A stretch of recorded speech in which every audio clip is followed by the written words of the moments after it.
못 주무셨다고. 예, 예. 토론 준비하고 이렇게 정신없고 그래가지고 예, 아직까지 몽롱합니다. 학식을 좀 먹으러 다니시더라고요. 예, 그렇죠. 대학생들이 공부하는 바쁜 시기이기 때문에 유권자를 만나려면 직접 그들을 찾아가는 게 가장 효율적이다 그렇게 생각해서 학식 먹으러 다니고 있습니다. 그런데 저희가 웹사이트를 열어가지고 신청받는데 굉장히 열기가 뜨거워가지고 이게 핫한 그런 선거운동 프로그램이 돼가고 있습니다. 가장 맛있었던 데가. 개인적으로 양과 맛이 다 좋은 거는 어제 갔던 전남대학교 참. 닭고기 덮밥 같은 건데 굉장히 푸짐하고 닭고기가 계속 숟가락 건지는 계속 나와요. 야, 5,500원에 이렇게 닭을 거의 반만큼 넣어주니까. 운동을 평소에 하시나요? 아, 근데 선거운동이 운동 중에 제일 빡센 운동이에요. 예, 그래가지고 운동을 따로 하진 못하지만은 그냥 저는 지하철 타고 다니고 이런 거 되게 많이 하거든요. 오르락 내리락 하면서 사실 다 운동이 되는 거거든요. 그러니까 지금 선거 기간에 이렇게 어쩔 수 없이 일정 때문에 차를 타고 다니지만은 서울 내에서 이동할 때는 거의 지하철입니다. 다른 건 몰라도 체력하는 정치인들은 기본이 돼야 됩니다. 아까부터 시계가 되게 눈에 띄는데. 네. 이게 F91, 카시오 F91이라고 아는 사람들은 아는 이게 투명 버전이 있어가지고 요즘 투명 버전 차고 다니는 거고. 애착 시계시고. 네. 멋있는 시계를 차고 싶으시죠? 뭐 충전하고 이런 게 귀찮아가지고 요즘 뭐 스마트워치 이런 거는 있는데 안 차게 되더라고요.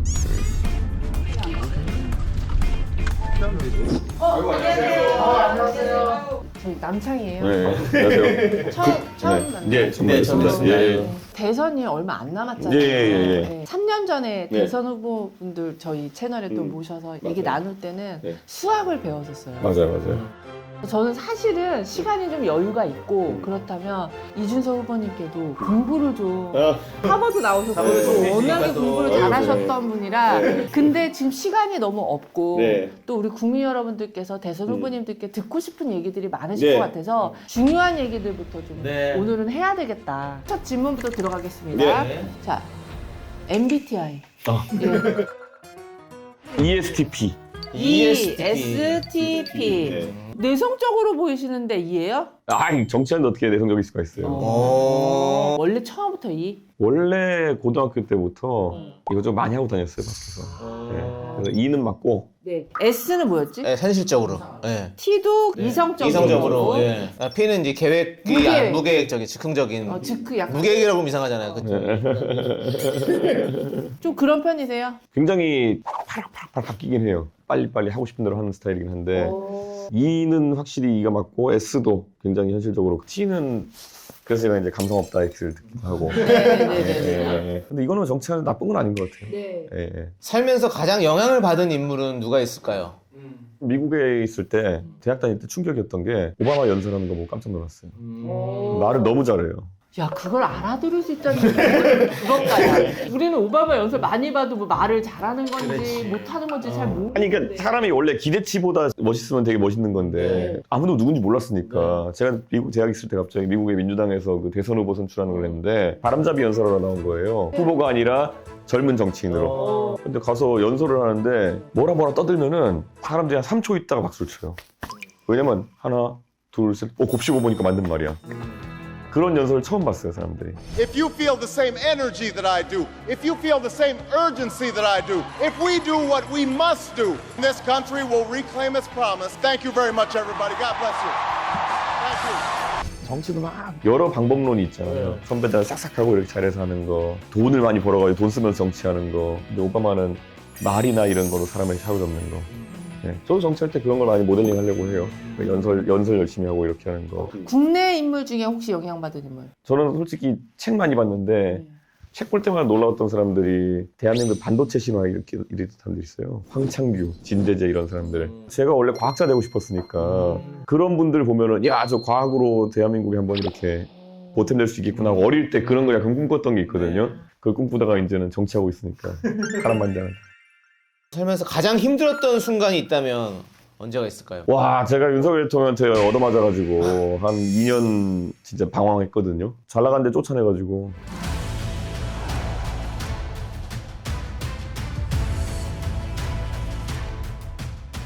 우리나라는 보수 진영에는 왕당파가 많아요. 그러니까 왕을 우선시한다 이래가지고 그 사람들이 봤을 때는 네가 대들면 안 되지 이렇게. 그때 좀 많이 대드셨어요? 대든 것도 아니에요. 보니까 자기가 갑자기 이제 대통령 되고 나가지고 공신을 축출하려고 했던 거죠. 그러니까 그게 나쁜 사람이에요. 그게 가장 힘들었던 순간이에요? 살다가 갑자기 뺑소니 나는 느낌이에요. 그래서 그때 어떻게 하셨어요? 게임 많이 했죠. 집에서? 온라인 속으로 숨으셨구나. 대한민국에서 제일 뉴스에 많이 나오는 사람이다가 전국을 돌면서 유랑하고 있으니까 게임 많이 하고 분노의 게임 막 이렇게 하고. 네. 그 어린 시절에 가장 힘들었던 거. 하버드 대학교에서 공부할 때 너무 뭐 힘들어서 내려놓았어요. 그때는 하버드 다닐 때나 아니면 과학고 다닐 때는 의외로 그런 데 가면은 내가 진짜 잘해도 이거는 1등 할 수가 없구나 여기는. 예를 들어 하버드 가면요, 제가 이제 저 나름 한국에 과학고 나왔으니까 수업을 처음에 듣는데 수학 수업이 뭐 4단계가 있다 그러면은 대한민국 명예를 걸고 제일 높은 거 들어야지. 난 제일 높은 거 같는데 들었는데 제 주변의 친구들은 막 거기서 교수를 가르치고 있어요. 교수님이 앞에 문제풀이하면 이렇게 뒤로 누워가지고 틀렸어요 다시 하세요 이렇게 하고. 그러더니만 갑자기 철학 전공으로 바꾸고 자기가 막 그래서 그 사람이 되게 겸손해지겠다. 그런 데 가면 진짜. 처음에 그 놀랐죠. 그러니까 1학년 때 가가지고 이거 뭐냐고 진짜. 우리는 선생님 그림자도 밟으면 안 되는데. 이제 또 반대로 가장 행복했던 순간이 있다면? 작년에 국회의원 됐을 때 첫 국회의원 당선인데 난이도가 인생에서 제일 높은 선거였어요. 원래 그 전까지 65대 35로 한 당이 이기는 곳이었는데 거기 가서 이제 3자로 해가지고 이겼으니까 그 전에 국회의원이 아니다. 뉴스에서 많이 봤는데. 그거 뭐였어요? 이 뉴스. 낙선자. 일반 정당인 치고 되게 유명하시지 않았어요? 예능 많이 했죠. 얘는 얼굴 계속 알리셨구나. 예능을 2015년에 한 주에 고정을 대여섯 개씩 했으니까. 근데 젊은 사람들한테 가면 저 예능인인 줄 아는 분이 많았어요. 약간 그런 거 있잖아요. 그럴 때가 있었어요, 한동안. 그때가 가장 행복했던 순간? 하버드 대학교 붙었을 때가 가장 행복하지 않았어요? 과거엔 그랬는데요. 갱신됐어요, 작년에. 하버드 합격할 때 보통 3배수로 올 거예요. 그러니까 예를 들어 한국에서 한두 명 정도 이렇게 붙일 생각이면은 대여섯 명을 인터뷰하라고 해요. 근데 그 사람들이 되게 뜬금없는 질문 물어보고 이래요. 좌회전 3번 하면 집으로 가는 게 뭘까요?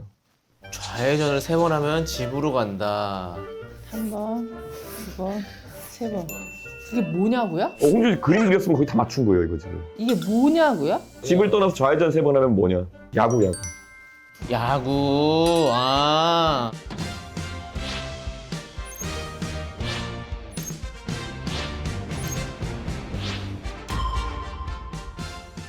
그리고 미국작 입시는 되게 재밌는 게 에세이 같은 것도 학교별로 좀 다른데 인생의 자서전을 쓰면은 162페이지에 뭐가 있겠느냐. 162페이지. 그러니까 이게 되게 약간 열려있는 질문인 게 전체가 몇 페이지도 안 가르쳐줘. 그러니까 미국은 입시 노하우가 이런 걸 보면은 이거 답하는 걸 보고 입학사정관들이 고른다는 거 아니에요. 근데 영어 못하면 안 되겠다. 그렇죠. 저는 근데 이준석 후보님 영어 하는 거 한번 들어보고 싶거든요. 그럼 가장 잘한 일, 요 다음 질문인데 이거에 대한 대답을 영어로 들어보죠. 예, 좋아요. 오케이. 가장 잘한 일. 가장 잘한 일을? So in my 20s, I volunteered to teach middle school students who are underprivileged, and I taught them math, and I helped them get better grades in their school, and that's the thing I'm very proud of. 이게 잘했네. 진짜. 미들스쿨이 나오지 중학교 때. 잘했어. 선생님이. 제가 이제 정치에 들어오게 된 계기가 미국에 있다가 군대를 와야 되잖아요. 근데 병특으로 다녔어요. 그래서 저는 비영리 활동을 하기로 했어요. 남는 시간에 영리 활동하면 안 되니까. 그러면서 제가 이제 중학교 2학년한테 수학 가르치는 일을 봉사단체를 만들어서 했거든요. 근데 그때 아이들이 성적이 많이 올라서 되게 유명해지고 저도 막 이거 행복을 느끼고 했는데 20점짜리 90점 되고 이랬어요, 수학 같은 게. 저도 놀랐어요. 그러니까 그 당시 청와대에서 막 부르고 이랬어요. 그때는 이명박 대통령 만나고 그다음 그 유명해져서 난 박근혜 대통령 부르고. 그때 제가 교육봉사할 때 자료사진 찾아보면 나올 텐데 그 공신닷컴 공부신 강성태 형님이랑 저희 둘이 으뜸이었어요, 그 업계에서. 학원 쪽으로 풀리실 수도 있었겠네요. 일타 강사 이준석 약간 이렇게 됐을 수도 있어. 근데 저는 명강사 이런 것보다 좀 끈질기게 가르치는 스타일이에요. 수학 문제 40문제 주고 다 풀면 집에 가고 다 못 풀면 니네 집에 못 간다. 선생님도 안 간다. 그렇게 해가지고 처음에는 막 애들 붙잡고 막 안 풀면 애들 롯데리아 끌고 가가지고 너 여기서 다 풀고 와라 이렇게 하기도 하고 그렇게 공부시켰죠. 네. 공부는 확실히 딱 이렇게 의자 엉덩이 붙여놓는 게 최고니까. 그렇게 해서 전 대통령님들의 픽을 당하신 거예요? 그렇죠. 박근혜 대통령이 이제 대통령 선거 나갈 때 저를 픽업한 거죠. 고민해보셨어요? 그럼 진짜 정치 해볼까 이렇게? 사실 저는 정치보다도 예능을 되게 많이 했었어요. 주에 고정만 6개씩 하고 이랬으니까. 그러면 아시잖아요. 짭짤하잖아요. 살면서 한 번도 벌어본 적 없는 단위의 돈을 받게 되고 그때 저는 재밌었어요. 그때는 시사 예능이 막 뜰 때였는데 이건 노다지였거든요. 썰전 뭐 이런 거 다 같이 제가 하고 있었고 저희 대체제가 없는 상황 속에서 몇 년만 하면 위치 확실히 잡고 나중에 광고 찍는 거 아니야 이런 생각할 그런 그랬는데 사실 그거 던지고 올 때 이거는 이제 질문 없지만 아쉬운 순간 아쉬운 순간. 있어요.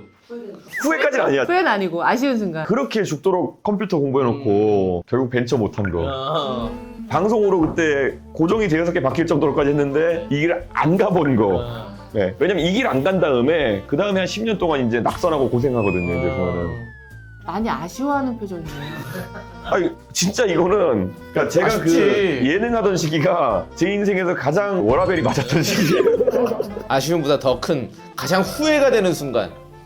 또 정치 얘기할 수밖에 없는데 어린 시절은 없어요? 어린 시절에요? 중학교, 고등학교 다니면서 친구들이랑 이제 좀 PC방 다니고 놀고 해야 될 시기가 있었는데 이제 과학고 가려면 막 경시대회 준비하고 이래야 됐거든요 그때. 그리고 제가 고등학교가 지금 과학고니까 기숙사 학교고 그리고 제가 2학년 때 졸업했거든요. 그러니까 저 학창 시절 짧아요. 그리고 나서 이제 대학교로 또 미국 가다 보니까 한국에서 인맥이 약할 수밖에 없죠. 아 그렇네. 네, 그러니까 허심탄회하게 친구들이랑 얘기하고 이러려고 그러면은 그게 제일 아쉬워요. 근데 요즘 들어서 이제 제가 방송에 얼굴 나오고 하니까 친구들이 연락해오고 이러면 너무 고마워요. 아니 근데 방송에서 이제 가끔 이준석 후보님 이렇게 이번에 토론 나오고 이런 거 이제 예, 보면은 뭔가 예리하게 얘기할 때는 되게 상대방이 좀 무안할 정도로 본인들이 네, 입법하는 것이 알겠습니다. 다수라 해가지고 옳은 게 아닙니다. 세부적으로 계획도 없는데 100조 원 넣겠다는 말씀 잘 들었고요. 그 ESTP 같은 류는요. 또 그런 류랑은 또 잘 어울리는 게 또 있긴 있어요. 서로 남한테 신경 별로 안 쓰고 예. 네가 어떻게 살든지 별로 신경 안 쓰고 제가 나보다 더 잘 살아도 별 신경 안 쓰고 뭐 나는 내 갈 길 간다. 비교 잘 안 하니까.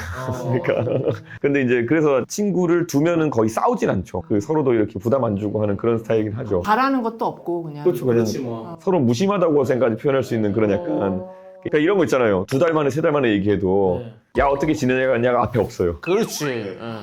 그냥 우리끼리 모르는 것이 이거 뭐지? 이렇게 물어보고 그냥 첫 회터여가. 그러니까 이 ESP류의 사람들은 어차피 진짜 친한 친구인데 물어보는 게 뭐 비효율이라 생각하는 거예요. 그러니까 드라마 좀 보세요. 보다가 안 보다가 이렇게 하는데. 예. 인생 드라마가 어떤 드라마인지.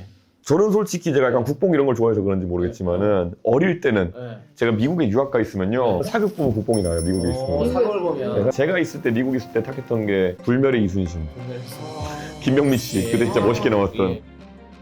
그 다음엔 제가 이제 정치하면서 가장 감명 깊게 봤던 드라마가 뭐냐면은 최순실 씨 사태가 터졌을 때 그때 제가 그거 이제 잘못했다고 이제 뭐 한다고 단식 투쟁한 적이 있었어요. 또 안 그럴 것 같지만 13일 가까이 단식 투쟁한 적이 있었어요. 진짜 한 끼도 안 드세요? 나 그거 궁금해. 정치하는 분들 단식 투쟁 하잖아요. 네. 진짜 안 드신 거예요? 보통 물통을 옆에 쌓아놓고요. 그다음 옆에 소금을 둬요. 그렇게 해가지고 단식을 하는 게 저는 진짜 오리지널로 했거든요. 13일을 13일을. 물만 네, 물과 소금. 빵 한 모금 하나 안 하고. 왜냐면 저희는 방 안에서 한 게 아니라 복도에서 했어요. 기자분들이 계속 왔다 갔다 하기 때문에 먹을 수가 없는 거예요. 제가 이제 이거 하고 나니까 이제 정치 선배 중에 보면 단식해본 분들 있잖아요. 야, 이 미련한 놈아 이러더라고요. 그래서 그 물통이 있으면은 엉덩이에다 물엿을 꽂아놓다는 거예요. 당보충을 좀 하려고. 물엿은 투명하잖아요. 해가지고 흔들어가지고 기자들 앞에서 자신 있게 따는 거. 그렇게 했던 사람도 있다는 거예요 옛날에. 그래봤자 물엿인데. 아 그래도 확 다르죠. 근데 제대로 하시는구나 다들. 몇 킬로 빠져요? 13일 단식. 그때 제 기억에 한 9 빠졌던 것 같아요. 9kg. 네, 그때 드라마 이제 그러니까 뭐냐면 낮에는 기자분들이 있으니까 이제 아무것도 못 하고 정자세로 이렇게 앉아 있다가 기자분들 퇴근하시고 나면은 그 낭만 닥터 김사부. 아마도 김사부. 하필이면 낭만 닥터 김사부니까 그냥 환자 같은 거예요 이렇게 보면. 의사가 필요하지. 그래서 정주행하고 밤만 되면은 또 아침이 되면 또 또 앉아가지고 또 근엄하게 이렇게 하고 있고. 노래방 가시면 부르시는 애창곡이 좀 있을까요? 그 옛날에 우리 대학교 다닐 때 동물원류의 노래들 있잖아요. 네네. 네, 그 중에서 이제 시청 앞 지하철역에서 이런 그 거. 노래 자주 부르세요? 네, 그런 거 많이 부르기도 하고 이문세 변진섭 유도. 네. 자 이제 마지막 질문인데 내가 대통령이 된다면 이 나라를 위해 하고 싶은 정책 딱 3가지만 들어볼게요. 저는 제가 뭐 공부 잘해가지고 되게 과학고하고 하버드 가서 그래서 저희가 뭐 굉장히 돈 많은 집이다 이렇게 생각하는 분도 있겠지만은 부모님이 그 지방에 상경해가지고 교육을 굉장히 강조하시고 그래서 어릴 때 외식도 많이 안 갔던 것 같고 전부 다 교육비에 때려박았던 것 같거든요. 제가 지금 이렇게 영광스럽게도 유명 유튜브 채널까지 나와가지고 방송하고 국회의원도 하고 당대표도 하고 지금 대통령 후보까지 나와 있는 게 교육 덕분이었다고 생각하고요. 대한민국의 모든 아이들이 이 꿈을 꿀 수 있으면 좋겠어가지고 다 교육이 저는 주요 정책으로 보고 싶은데 적어도 수학 못하는 애들 없었으면 좋겠다. 수학교육 국가 책임제라는 걸 저희가 있거든요. 대한민국에 수학 못하고 싶은 학생이나 아니면 공부 못하고 싶은 학생 없어요. 근데 조금 뒤처진 다음에 다시 못 쫓아가는 맞아. 그런 네. 경우가 되게 많은 거거든요. 그런데 후보님, 네. 수학이요. 네. 같은 학년이라도 외국에서 배우는 수학은 훨씬 쉬워요. 그렇죠. 정말 한국은 수학이 너무 어렵고 왜 이렇게까지 어렵게 문제를 내지? 물론 뭐 변별력 때문에 그렇다고는 네, 하지만 그 수학이 너무 어려우니까 그냥 지쳐서 나가 떨어지게 만들어. 너 이래도 풀 수 있어? 약간 저는 이 정도로 어려워. 이거 솔직히 생각하는 게 솔직히 홍진기 학창시절 제가 잘 모르지만은 대한민국에서 예능으로 밥 벌어 먹고 살 정도의 머리가 있는 사람들이면요 수학 잘할 수 있어.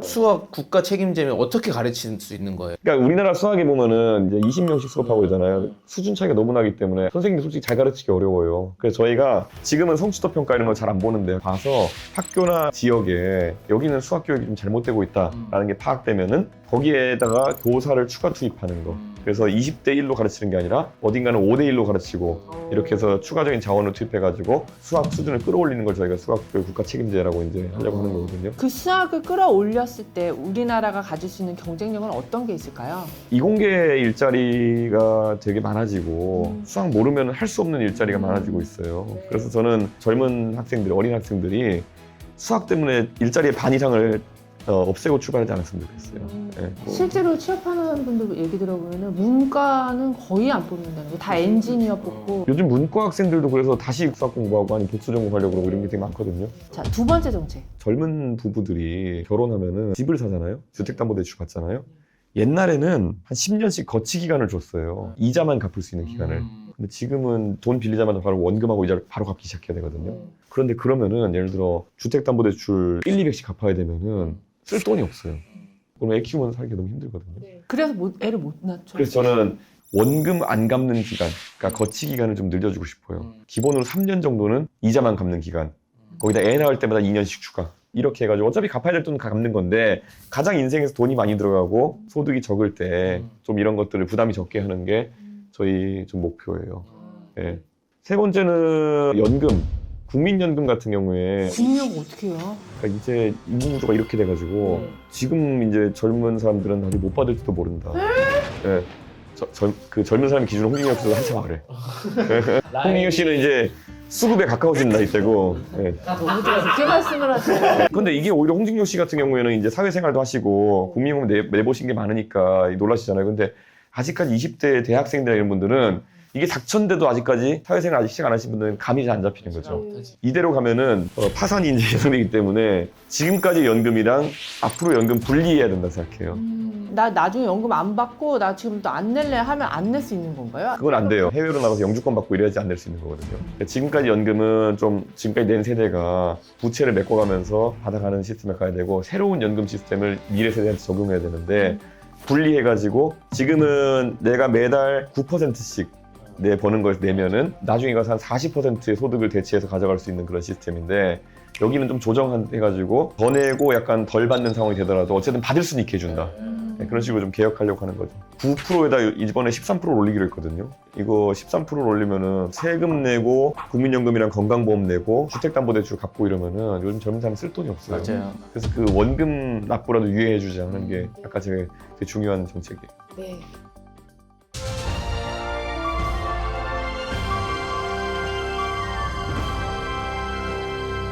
오늘 일정도 굉장히 바쁘시죠? 정신없습니다 이제. 가시기 전에 네. 애창곡 하나 좀